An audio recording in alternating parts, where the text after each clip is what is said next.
Welcome to Lynn Cullen Live, talk radio without the static. Email your questions and comments to lynn@pghcitypaper.com. And now your host, Lynn Cullen. Yeah, c'est moi. 'Tis I, Lynn Cullen, and I got some young stuff with me here today. Thank God. It's an easy way to start the week. Mondays are my hard day. Why is Monday your hard day? Well, because you let down a little on the weekends, and then to have to get up Monday morning and think about all the crap in the world. Because that's what this show's about, the crap in the world. The crap in the world. You know, when someone wants to, if they've gotten a little behind, I wonder what new crap in the world is happening. Crap in the world with Lynn Cullen. Yeah, that's right. That's it. So it's just, yeah, it takes the wind out of your sails. And usually on Monday, I tiptoe in. I over the weekend find stuff. Well, I feel like you're very good at sorting through the crap, though. I mean, this is your pile of crap, and you're able to go through it and highlight the important aspects of the crap that appeal to you. Well, I'm going to start with the most disgusting thing I found over the weekend. Excuse me. Oh. I don't even have to find the thing. The worst crap. No, this is wonderful, but it's the kind of thing that'll make people cringe. Yeah. And I mean, it's disgusting. It's a piece of disgusting information. A factoid. It is true. Scientists have discovered. Oh, boy. Are we ready? No. If you're eating, I would suggest you cease and desist immediately. I'll introduce you. I realize nobody knows who this guy is. Hang on. I'm another piece of crap. Yeah, right. Yeah, right. I was wandering around outside. I brought him in.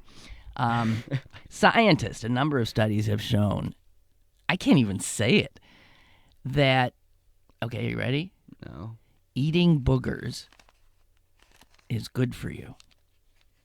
It doesn't surprise me. What do you mean? Because I spent 15 to 18 years doing so. Oh, I feel great. Stop it! I feel vitalized and healthy. It's like going to the J, you know? You just you do it 30 to 45 minutes a day. Oh, jeez. Is that true? So yes, because they have concentrated bacterial good probiotic stuff. It makes perfect sense, I guess. I mean, but that's impressive. I mean, but I still remember when I was a kid. I mean, we all were repulsed by Joanne Jacobs because she was always picking her nose and eating it, you know, that kind of thing.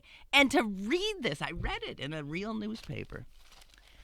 Just saying, side of boogers. So the term "good for you," I feel like is thrown around so much. So it's just because it's good for you. It's good. So it's good because it's a bacteria. Well, yeah, you know, where we've realized that bacteria, we can't live without them. There's good bacteria and there's bad bacteria, but the good bacteria, I mean, you know, people get fecal transplants. You know what that's about? Do you know about those? I can only do the math based off the words, right? Is that? Well, you can go ahead. I'm going to make a dumb guess and then. Okay, so people who have issues with their crap. Yes, with right. intestinal area. Right, with their intestines, right. They have found sometimes that is a result of wrong bacteria in your gut. You got bad gut bacteria. So they find somebody who's got really good gut bacteria. Wow. And they transplant. I mean, they can do it like in a pill form. I mean, you literally can swallow. I mean, you wouldn't. Right, someone else's good. Yeah. Excuse me. Shit. Yeah. And it worked. It's fecal transplant. That's I'm not remarkable. kidding you. No, I know. But it's a permanent transplant. That's because that then introduces a new bacteria to your system. And better bacteria. That's remarkable. I know. I've actually been wanting to. I'm looking for somebody who's got good shit because I think I could benefit from a fecal transplant. I honestly think it's probably and it was probably an accident, right? The first time it happened, it couldn't have been on purpose. Well, I don't know. I mean, they're really getting smart about biota. It's why everybody's doing probiotics. You take probiotics here, or maybe you're not even into that, but I'm telling you, old people. I do take a Centrum Silver equivalent. Oh, yeah, because I have Crohn's disease, and I either have high or low iron levels, and so mine were very high. They were 3 times as high, and so Centrum Silver, or the CVS equivalent of it, is doesn't have iron in it, and so I've been taking that. So in terms of probiotics and stuff, I take multivitamins. I've taken probiotics for different stuff. I don't know what I'm done, but I just know what it means. I know. I'm sorry. So I started. It was all because of boogers. So I was thinking about picking my nose there. Yeah, right. Don't. Not to. Yeah. This is Jesse Irwin. And I bumped into him, not on the street, but I did bump into him a few weeks ago. At the Squirrel Hill Who's Who. At the Squirrel Hill Who's Who. And you were one of the Who's, and I was one of the Who's. And we were talking. And he's about 2 classes shy of graduating from the University of Pittsburgh. Right. I'll have a film studies degree. After the whole thing, I went poli-sci. I designed a broadcast journalism major. At the end of the day, I will have a degree in film studies, which just gives me the right to talk about Kubrick films in a snarky tone. Gives you the right to sign up for welfare. Exactly. Just about there. What's with you, Jesse? Don't you know you're supposed to go to college and just think about the money. Yeah. What you're supposed to be in engineering? You're supposed to be in. I majored in watching Netflix. That's basically what this has come down to. I've loved it though. It's critical studies based in a lot of ways, but it's fun because you get to see the real reason behind a lot of decisions in filmmaking, which is it fascinates me a lot. Well, the first time actually that I did anything having to do with television or radio was when I was in high school. I went to a summer program at Northwestern University, and it was a very, intense, 6-week program in, what was it exactly? Film. Journalism, maybe? Film/journalism? Film, TV, radio. Oh, That's yeah. That makes sense, right? Yeah. Film, TV, radio. Because back then that sounded like something pretty interesting to me. It sounds a little cooler than media, which is what it is. It just sounds neater. I don't know. Yeah, media. Ugh. So anyway, I thought let's talk to this because you did a radio show at Pitt. I did a couple of shows. I did a radio show for a little bit. I did some sports play-by-play. My main thing at Pitt was honestly I did a late night show at Pitt. So it was called Pitt Tonight, and it was in the style of the Tonight Show. So it was like a talk show kind of thing, although you did entertainment too. It was a video. It was filmed in front of a live studio audience, 500 kids. And really? Yeah, we'd have it once a month, and we had the mayor on, we had Mr. McFeely on, we had Cyril Wecht on. He did a live autopsy on me, and you can check it out at pittonight.com. How can you do a live autopsy? Anything's possible with Cyril Wecht. Well, the one thing about Cyril Wecht, right, is all you have to do is ask one question. I think I asked him 2, and it was a 14-minute long interview. Right. He's off and running. Yeah. You can't even get a word in edgewise. But That's very funny. Yeah, it's true. I'm glad that's a universally known thing. I thought I was just this college kid who couldn't get a question. Yeah. No. I mean, you've got 4 degrees in 4 areas. You're going to have a lot to say. Well, the verbiage is, that comes out of his mouth is beyond belief. Oh, yeah. I understood half of the vocabulary Yeah, I know. he was using. It's like he never uses a 2-syllable word where a 5-syllable word will do. Right? Yeah. He was really nice. I mean, the thing I loved about Pitt Tonight was I tried to make it, as a Pittsburgher, I tried to make it just about as much about Pittsburgh as Pitt. And by combining those worlds, you were able to see people like Dave DiCello, the photographer. Yes. Oh God, his stuff. He's just a great guy too. If you've never seen this guy's work, You've seen Dave DiCello, right? Oh, come on. Oh, Dave. Yeah, he's on Twitter and Instagram. And yeah, if you probably follow him on Facebook, Twitter, too. you'll Yeah. get a picture of Pittsburgh every day, and you think, oh, I know, it's beautiful. He finds, Yeah, and what's crazy is it taught me something I won't stop saying, which is Pittsburgh loves looking at itself in the mirror so much. And it's, whether you're watching Pittsburgh Dad or you're watching, just like a mini scene from The Dark Knight or something like that. People just love seeing the skyline or like a part of the city they recognize. well, we're proud of it. Right. I'm a convert, but I've lived here longer than I've lived anywhere. Yeah. And you thrill when you come through the tunnel every time. Oh, yeah. I took a picture right before, the other day I was driving back from the airport, and I took a picture right before you go through the tunnel. And I sent it to my sister. So it's just all you get is just like the inside of the tunnel. I said, best view in the world. My sister's like, what are you doing? Like, you ruined a perfect opportunity to get the same picture we have 8 of. So I have to tell you, I don't think I'm getting my emails. I don't know why. What do you use? What? Don't ask me anything. Okay, all right. If anyone's out there, will somebody just email me real fast, Lynn at PGH City Paper, just so I know that I'm not getting emails. I think I logged on and all that kind of stuff. Okay, so Jesse. Okay. So I thought there were things we should talk about. The 2 areas I want to pick Jesse's brain about are what's it like to be a young person about to start off on your life's whatever journey. Yeah. When your country is literally being destroyed. Doing great. No, Yeah. it is being destroyed. It's at the top of its game right now. Oh, dear I God. know. Okay, so Uh-huh. so I wanted to sort of talk to you about that stuff. And then a subject that I hadn't brought up on the show but have wanted to. And then I thought, whoa, do it with you. And that's boogers. It's not boogers. No. It's Penn State. Penn State. And the you school went- as a whole? No, the fraternity. The fraternity. Oh, yeah. Yeah. Right. Okay. Thank you, guys. You got it. That was so nice of people to just send you email. That's Beth and Carol. Thank you. Wow. So they're hi. That's Beth and Carol.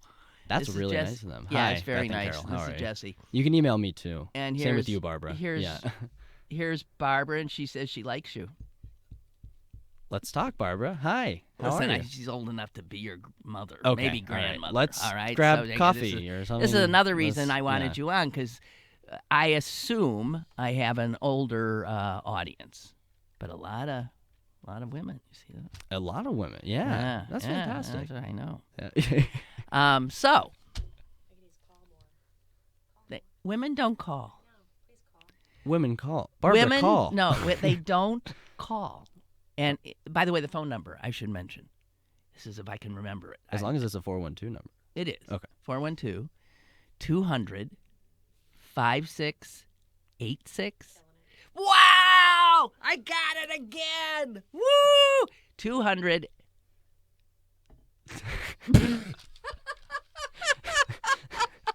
You only get to hear it once. 5686? Yes, 5686. Oh, a young supple brain. Okay, so It's short term. Yeah. okay, now this is a more serious subject though, because you went to Penn State for a year or so. 5 months. 5 months. Okay. Aw. Strong 5 months. All yeah. right. And were you thinking of pledging a fraternity? I did. Oh, you did pledge? I did pledge a fraternity. I was pledging a fraternity there. I got to know people.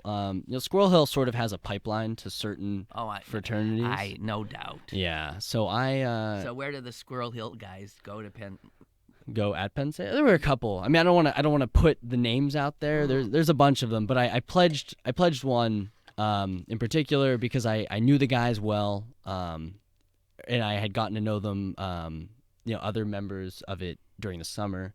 So come fall, I thought it was the right thing to do. I pledged. I went all in. I thought this was the thing for me. I really convinced myself. What was because it was just an immediate sort of a home away from home with people you knew, It's a nice and a structure that made you feel a little more. Yeah, I think it's so big at Penn State. Yeah, it's so big at Penn State. I had done BBYO, the youth group, when I was in Pittsburgh, in high school for a little bit, and I saw the benefits of an organization that gave you opportunities in different areas, and so I thought, there's a reason people keep doing Greek life. And so I did it. I was pledge class president while I was in a. Oh, geez, went all out. Well, I thought it was really cool. I thought the whole concept of these guys getting together because they love to hang out and do the same thing. I thought that was very cool. Yeah.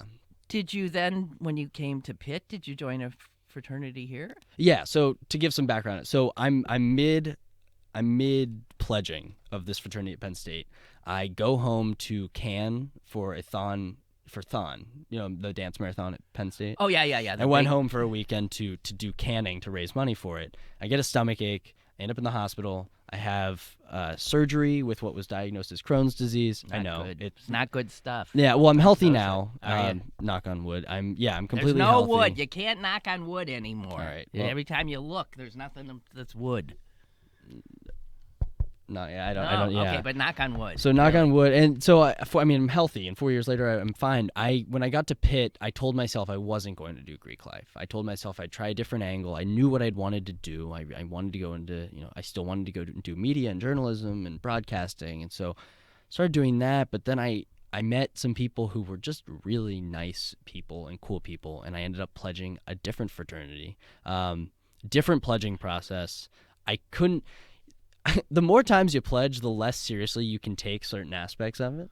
And so I pledged again, and it was really beneficial while, for the first 2 years of school. Okay.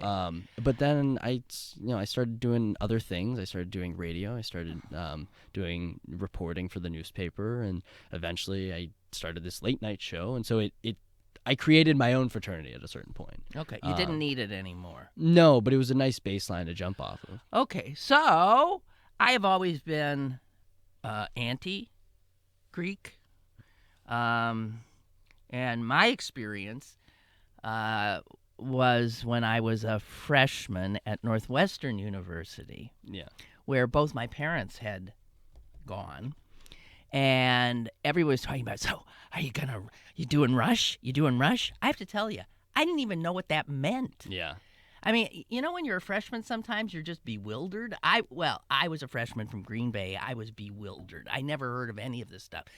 You got to rush, you got to pledge, you got to, And then in asking around, they find out that my mother had been in a sorority there. So I'm a legacy or something. Oh yeah. Oh. You get the green light immediately. Yeah, right. Whether they like you or not. Right. But that was a Jewish sorority, AE Phi. And so I said, okay, I'll do this thing. And here's my recollection. We went in one house and out the other, and then you visited the houses. Yeah. Various houses. My second house was Kappa Kappa Gamma. Okay. Hello! I was invited in. Yeah. How are you? Oh, fine. And then, why don't you, they put me in here's a cookie. Right. They put me in a room with other people. There were other people. Right. And they were putting other people, they were sorting us as we came in, is what it was. Oh, the recruitment process is... No, they were sorting us. And when I looked around the room I was put in... Yeah. It was quite clear this was a reject room. And it was a reject room because, one, all I could figure is we weren't blonde. There were some of us who looked like we were Jews. Mm-hmm. And, I mean, it was just clearly, and there was one black girl in there. It was, you guys need not apply. And I walked out of the Kappa Kappa Gamma house and walked back to the dorm. That was it for me. I thought this was my sense. Right. Fuck you. Right. First of all, I don't want to ask anyone, would you please accept me as in your... The whole thing is antithetical to... to the way I don't do well in groups. Well, the recruitment process is artificial. It's very artificial. It's fake, and the people you interact with, they're nice people sometimes, but like a lot of the time, and this obviously I haven't done the recruitment process, but I know for a fact that they're all wearing the same dresses. They all have to buy the exact same type of shoes, the same dress, the same. It's this matching process. So you walk in, and it's like a wall of clones who greet you, and it's got to be terrifying. That was Kappa Kappa Gamma. Those were every the sorority little at Pitt. Blonde babes, really, and okay, probably Penn State too. I don't know. I just yeah. So so you joined, right? I did not. Yeah. So anyway. So I have a negative view. I think it's just let's talk about this other aspect of fraternities, okay? That some young people who go in to be and try to pledge or are pledging end up dead. Right. Okay? This latest thing, I mean, it's not that this doesn't happen. It happens, unfortunately, a lot. Yeah. Nobody keeps figures. Nobody. This is interesting.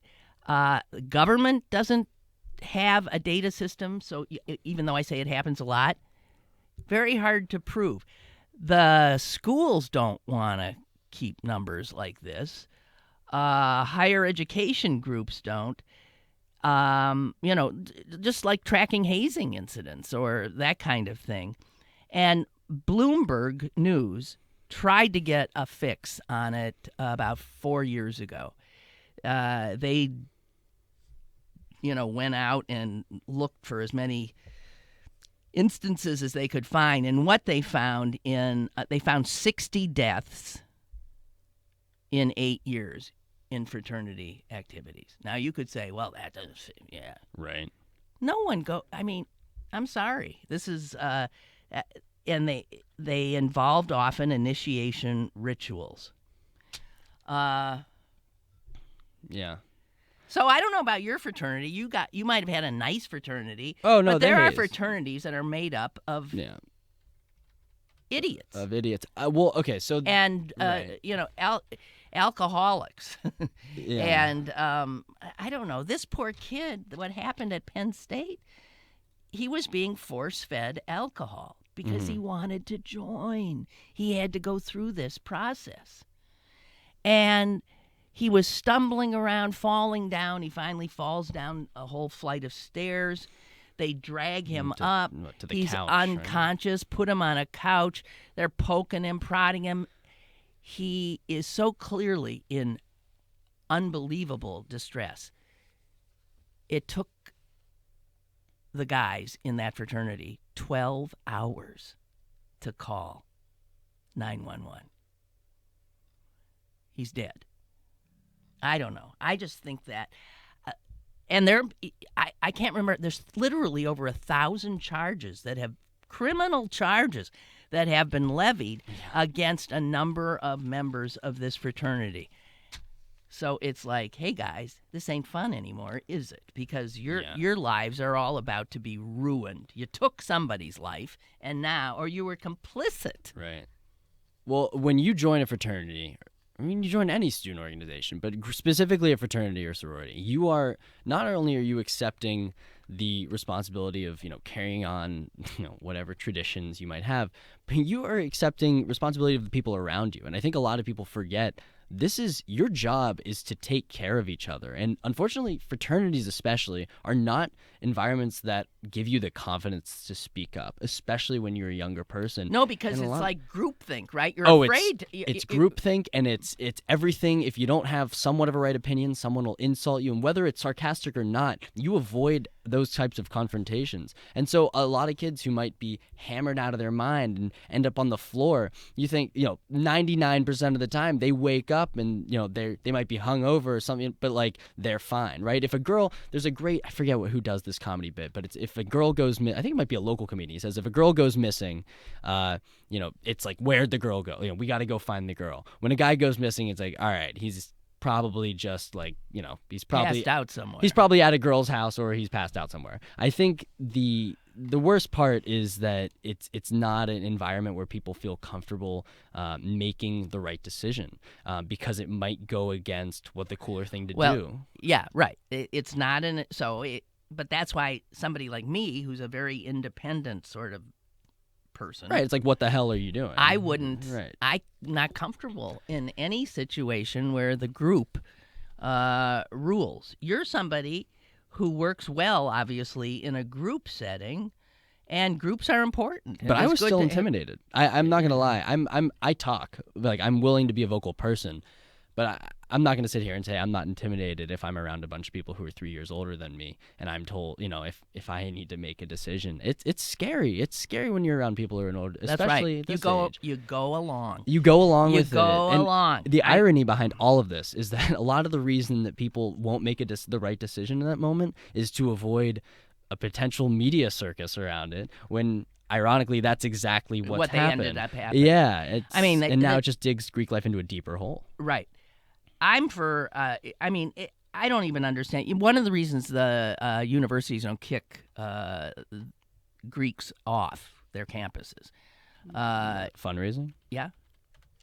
Because people who go to universities who also join fraternities and sororities tend to be bigger donors to the university.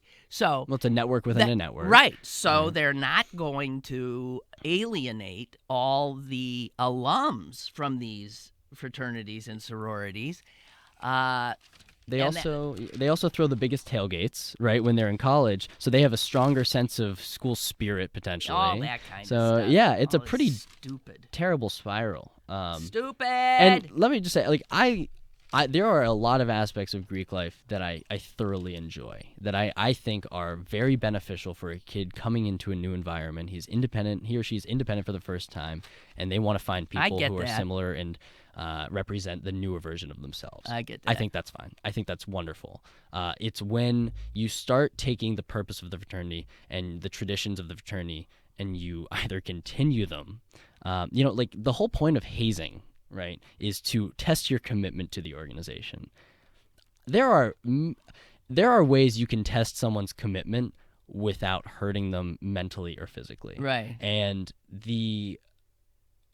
I just think it's the laziness and the fear of these people. You're there for 4 years and then you're gone. But when you come in, there's a huge alumni. There's 80 years of alumni who have done the same paddling ritual. Yeah. And for you to try to break that is as a newcomer, who are you to say this is wrong? And once you've had it done to you, you have much more. Now you just want to take it out even harder on the next kid. Oh, it's so stupid. Yeah, and there's really no way to give them a. I always joked, like, why don't we just give these? If we want to see if these kids are cool, why don't we just give them a test? And just ask them, which video game do you like the most? Yeah, or what would you do in this situation or something? I don't know. Right. But this is ridiculous. I wish they'd just go. The excessive drinking that goes on, the sexual assault, all of that is higher in a fraternity than it is in the rest of the university as a whole. In the fraternities. Right. It's most of the excessive drinking and instances of hazing and all of that are happening. And then people will say, but what about all the good work that we do, like that dance marathon that Penn State does? Well, The fact of the matter is that can be done without fraternities or sororities. That is true. You don't need that. Right. If you want to do this dance marathon, then the student body can do that. Something that really disappointed me about Greek life and maybe I just wasn't there long enough, but at Penn State and I guess at Pitt, but Pitt was better about this, was, the amount that philanthropy is advertised as an aspect of Greek life versus how much it's actually done. I think it's something that's talked about as a way to sort of greenlight the late night behaviors, but it's not actually done as much as I think it could be. I saw by at the end of my college career, I realized how easy it was to plan an event. Whether it was a philanthropic event, whether it was a movie premiere, whatever. And so to see that and then see this, maybe an organization, a Greek organization or any organization do like one event or two events a year.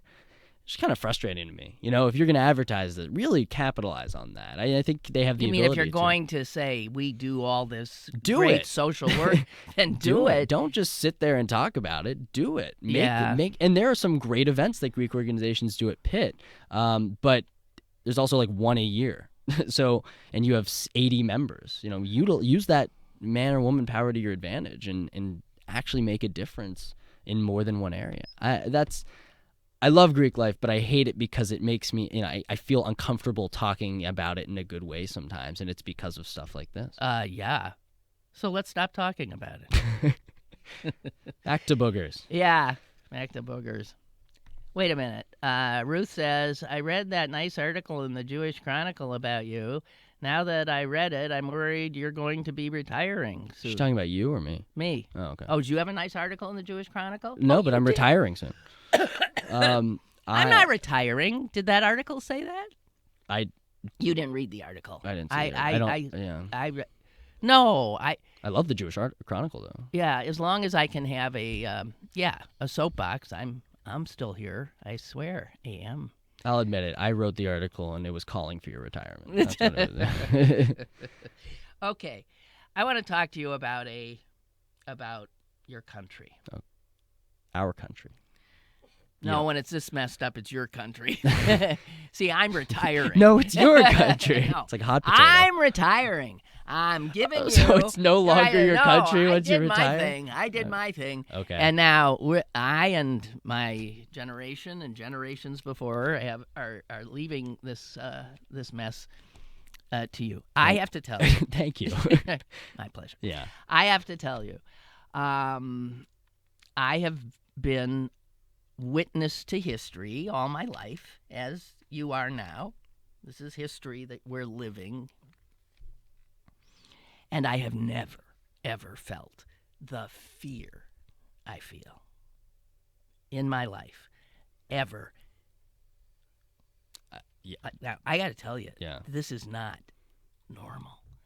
And your generation hasn't lived long enough to know this is so not normal, because you don't have anything to really compare it to. Because what did you see? George W. Bush? Well, you saw Obama. You saw that administration. I've seen the spectrum of what presidents can be. I haven't seen as many presidents and as many types, but I've seen from Bush to Obama and then wherever this guy is. I think I've seen a weird spectrum. Well, that's a pretty good spectrum. But I haven't seen a middle ground yet. I haven't seen something that's been like, all right. It's been like, this is fantastic, or what? Yeah, there hasn't been a... It's now out of control, crumbling infrastructure of government. I mean, it is scary, because the way our system has always worked is these three branches, co-equal, and they check each other. You remember from civics classes, checks and balances, right? Right. That's what made me want to be a journalist, is because we're the one that check everyone else. Oh, yeah. Right? Oh, the fake media.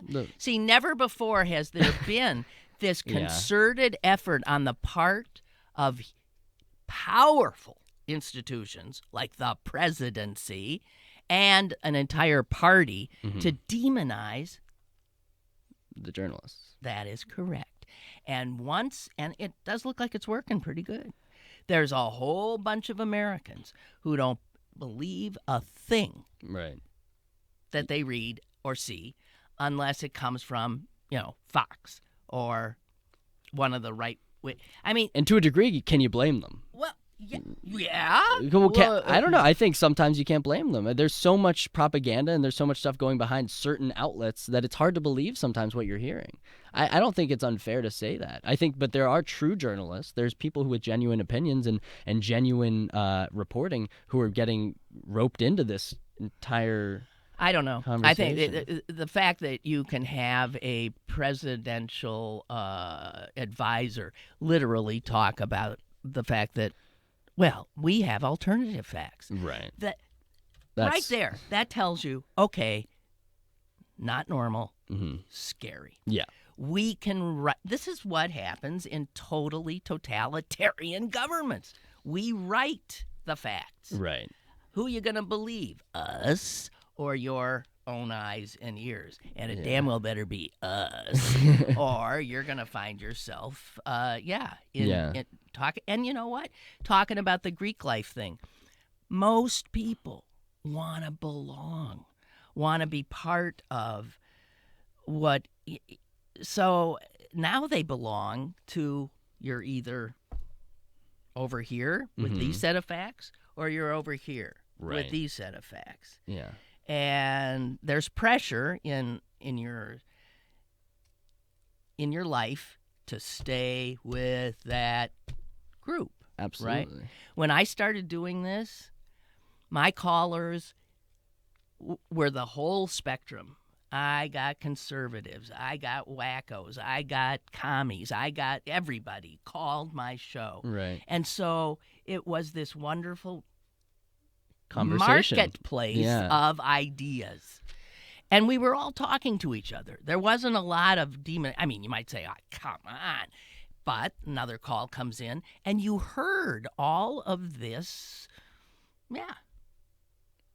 sort of verbal and philosophical difference, and it's gone. And it destroyed my show. I love doing that.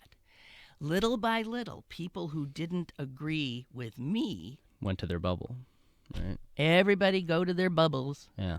And now, and my audience will acknowledge it, we all think alike, right? We argue about little things here and there, but mostly we're in lockstep. And I think this is dangerous.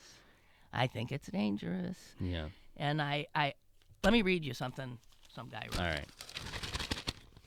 This is from the New York Times yesterday. Oh, yeah. This is a guy who's written a memoir, and he's freaked. I mean, he's thinking of moving out of the country. I mean, he's that freaked. He feels like the country's gone.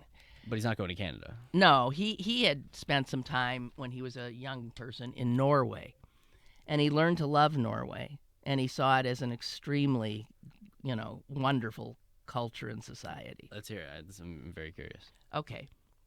And then he came back. I'm not going to do the whole thing. He came back to the United States. Yeah. And he was freaked out. He doesn't recognize the country. And you hear that from a lot of people. I don't recognize this as the United States. I don't. I can say that too. Yeah. I don't. So he says this. On those days when the daydream of escape to another country is strongest, I think to myself that I do not want to live in, and I do not want my children to grow up in, a country where anyone, even a mentally ill person, can buy a gun. I do not want to live in a country where health care is a lavish perk that only the wealthiest people can afford. I don't want my children to face a future where politics and public policy are dedicated to the achievement of a single goal. And what is that? It is the unlimited accumulation and retention of wealth for the richest Americans, even at the expense of the poor.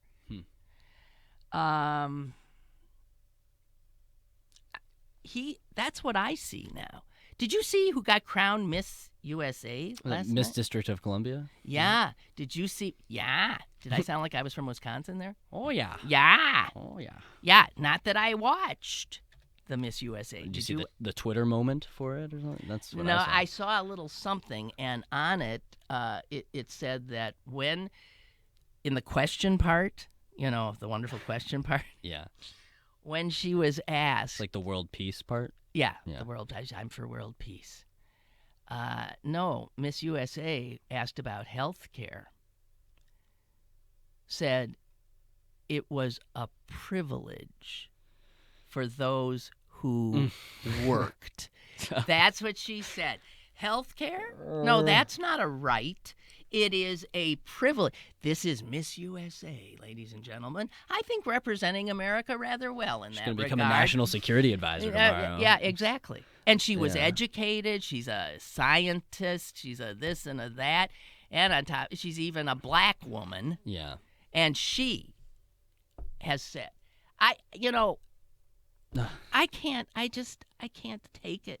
Anyway, this guy ends up talking himself into what a lot of us do. I'm not leaving. Because the stronger my sense of a national betrayal. He feels like the nation is betraying everything that he loved about it. Mm-hmm. He says the more I'm reluctant to leave it in this state. I love it too much.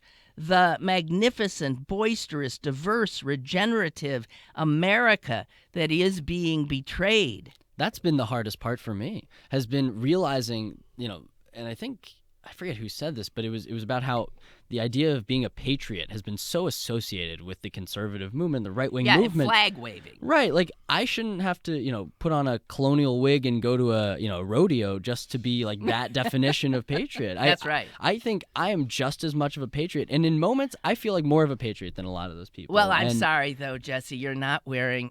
If you were a patriot, I don't have a pin on. You would have a pin. I'm sorry, I left my pin at home. Well, it kills me to know that the arc of this story, like you're saying, right? The idea that you go from I gotta leave to realizing I need to stay and fight, stay and fight, and that's for it. That's what I think. If bringing me on as a generation, I can tell you, at least from my perspective, that's been the arc of everyone's thought process. Like Pitt had so many people standing outside and voting on election day, and that night, upon the results, those same people were out there. In the streets. Yeah, and that was motivating for me. They weren't sitting at home smoking weed on their couch and worrying about the country. They were out there taking action. And so I guess what makes me comfortable with the future, regardless of what it may hold, is that people are going to fight for what they believe in. And that's something that's the best you can do. And that's the best you can ask for until something is done. And, whether this guy's in office for another week, another year, another 8, whatever it is, I think we have a lot of people on the liberal side who are absolutely willing to take the stand, and it's comforting for me. As someone who's going into journalism and someone who's going to be a citizen, or who is a citizen but going to be more of a citizen, it just feels it's scary, but I'm comforted knowing that we care enough to stand up and fight the good fight. Is that what they call it still? That sounded good. Oh, that sounded good. I'll take that bite and put it on my reel. Yeah. Thank you. I was vaguely listening. I'm gonna put that quote on my website. All right, that sounded good, Lynn Cullen. Yeah. I don't know. I mean, when you look at my kids my age, do you? I weep. You weep. I weep. Are you? I'm fearful for you. Oh, for us, not that we don't care. Oh, no. Okay, all right. No, I'm fearful for you. Okay. I'm fearful for the world you're growing up in.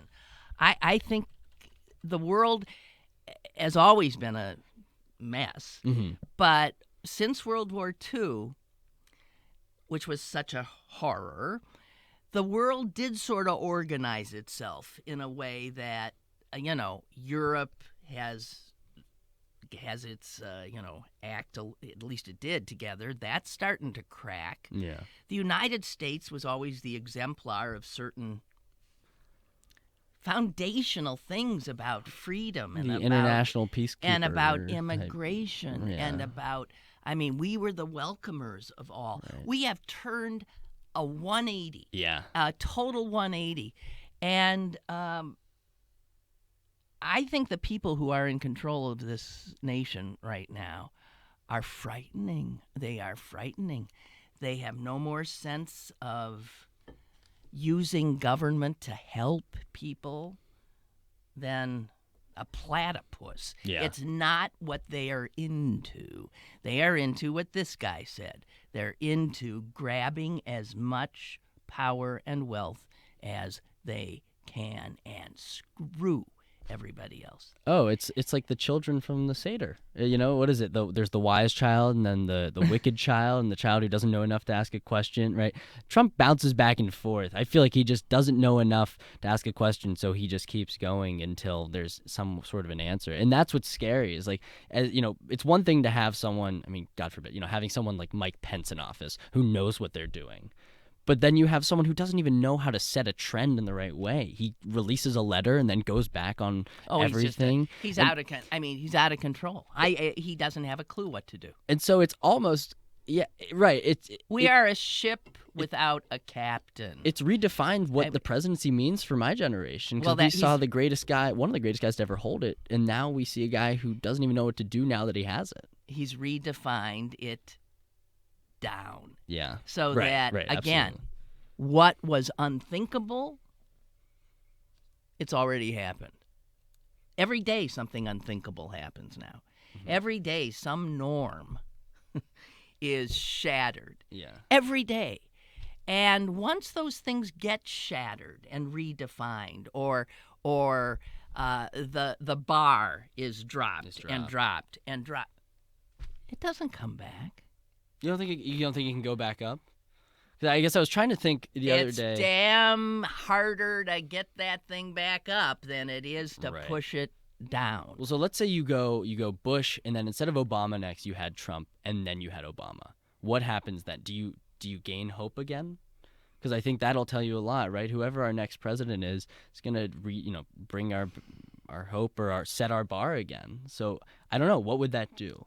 I can't imagine who our next president will be. That's a real good question. Who's that going to be? Al Franken. There's a list of names I saw the other day. It was Al Franken, Chuck Schumer, Hillary, Biden, Elizabeth Warren. These people who... The only one of those that outspoken. I'd even for a minute say, okay, is the first one you said, Franken. But cause you need somebody under the age of 50, I would suggest. Uh-huh. You need a young all those others, they're old people. Mm-hmm. The Democratic Party is old, and it is in disarray. Would Mark Warner ever run? He was going to. He wants to run. Yeah. I don't know. I don't know enough about him. Yeah. I don't see anybody that sets me on fire. I think Biden does, but he's I don't too think he's. old. Yeah. I love Joe Biden, and damn it, he should. Damn it. Would you think he would have? I don't know. Yeah. Woulda, maybe, coulda. Right. I think he would have. He would have had a better shot. Because I can just see him taking Trump's guff and working with it and throwing it back, because he is a genuine plain-spoken guy, right? Yeah, he tells it like it is. And he used to be considered, he can't run. He's gaffe prone.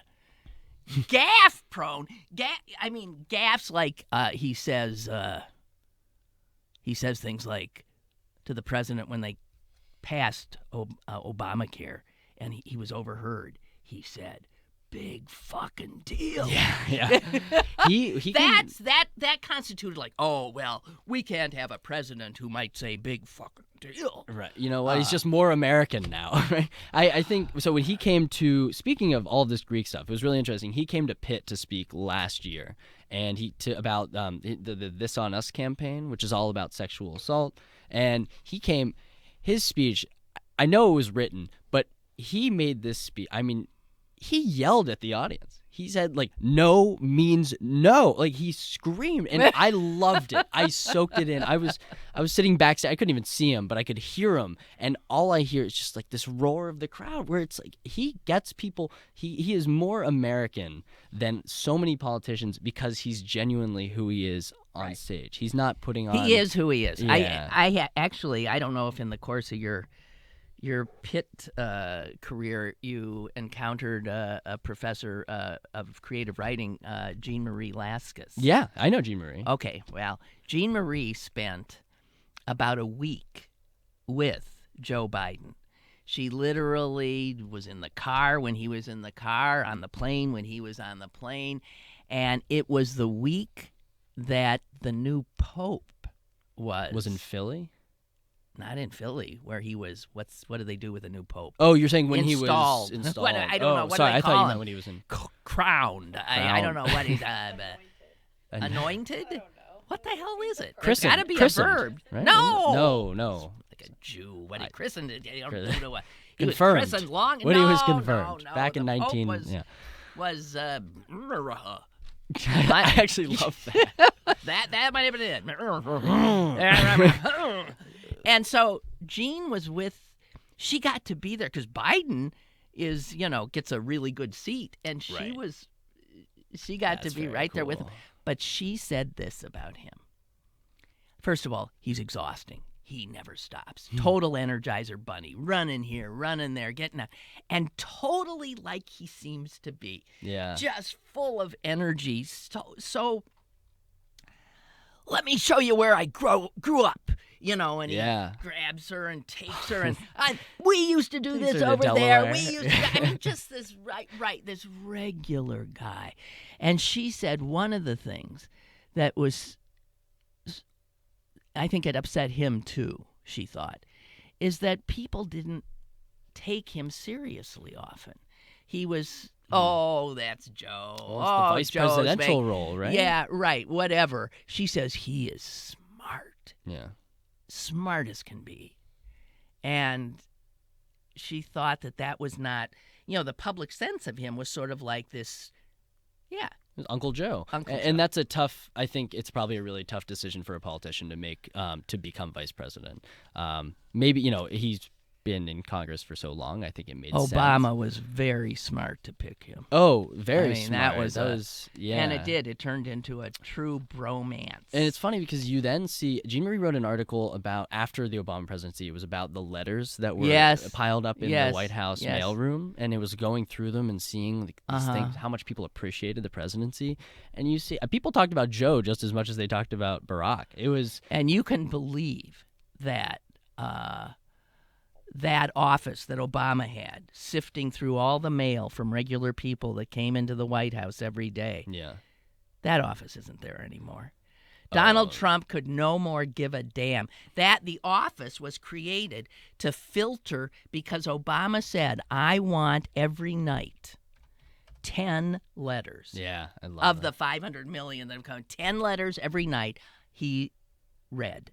And so all those people were sorting. There was an amazing system of okay, first we're put them in, this subject, that, and they go up, and this one is really compelling, blah, blah, blah. And then finally, 10 letters a day.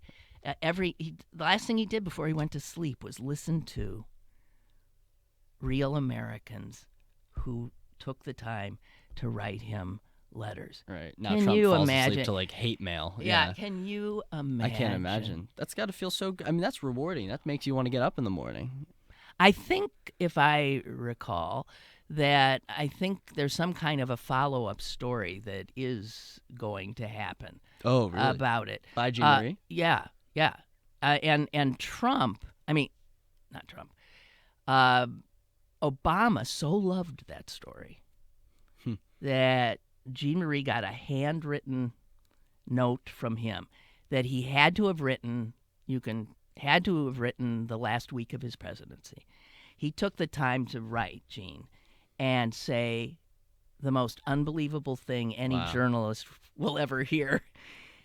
That is my favorite article that has been written about my tenure. Oh my God! I mean, that's. Whoa!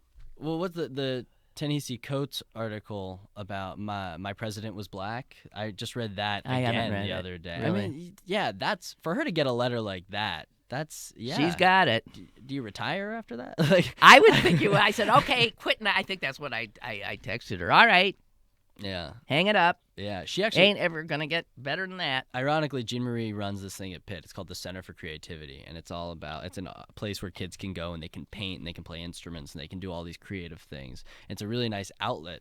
And after the election, I found myself going there a fair amount just to play the drums there or to paint something. Oh, that's good to hear, because the day-to-day operation of that is my other dear friend Kit Ayers. No. Yeah. Okay. Runs Wow. it. So Jean and Kit were the That's people awesome. that propelled propelled that. Yeah, well, but that's, I guess, getting back to the topic. I do think that there's don't lose hope in our generation, because we do I don't care. have. It's not that I've lost hope in you. I've lost hope in what I thought I never would lose hope in, our country and its ability to stay true to its foundational principles. I mean, I know we ain't perfect. We're not in any way perfect, nor have we ever been. But we've been special in a way. Right. And we're in danger of losing that. Totally. We have on message about frats from Chuck. I pledged a fraternity at Penn State and lived in the fraternity in 1980 and 81. I still often find myself all these years later visiting Penn State and my fraternity. Right. My older daughter graduated in 2014 from Penn State. My younger daughter just finished her junior year. I don't want to seem insensitive to Timothy Piazza's death. I'm almost afraid to read what's after that. No, go ahead. Let's see. Okay. This is the sophomore, 19-year-old, who is dead. The death was preventable on so many levels. I agree with the steps the university and the authorities have taken with Phi Delta Theta. Let me make just a few comments. One, not all fraternities are the same. My fraternity's Hell Week involved the pledges doing work around the house, such as cleaning gutters, doing yard work, yada, yada. Your count of 60 deaths in 8 years may be true, but we have similar deaths at dorms, in college apartments, blah, blah, blah. The peer pressure that forces alcohol on a student in a fraternity is no different than the peer pressure that forces alcohol on any student, regardless of whether they live in a frat or in a dorm or an apartment. Also, this is not a Penn State problem. The problem exists nationwide. I agree. This is not, it just happens that this latest one is Penn State, and there have been lots of criminal charges filed, which in the past didn't necessarily happen. Yeah, and it's tough, I think, with, you're right, like, it isn't just fraternities where the problem is. I think the issue is probably, and the reason fraternities get blamed for it a lot is because fraternities aren't, most of the time, they're not based around, or at least the ones that are drinking aren't based around a certain career. They're not, it's not a business fraternity or a media fraternity, right? It's a bunch of social. Kids. It's a social fraternity, so that's the goal. That's what they have in common. Yeah, let's party. Right, it's like we all like, these people might all like accounting. These people like natural light beer. So it's an easier thing to it's an easier thing to get around for these kids, and especially when they're going into college, they barely know what they want to do. The first time I got frighteningly drunk in my life, oh boy, was a fraternity party. I was still in high school. What? I know. In Green Bay? Madison. Or in Madison? I was in Green Bay, but I went down to Madison and went to a fraternity party with my brother's friend, Fred Loeb. Hi, Fred. Milwaukee. It was a toga party.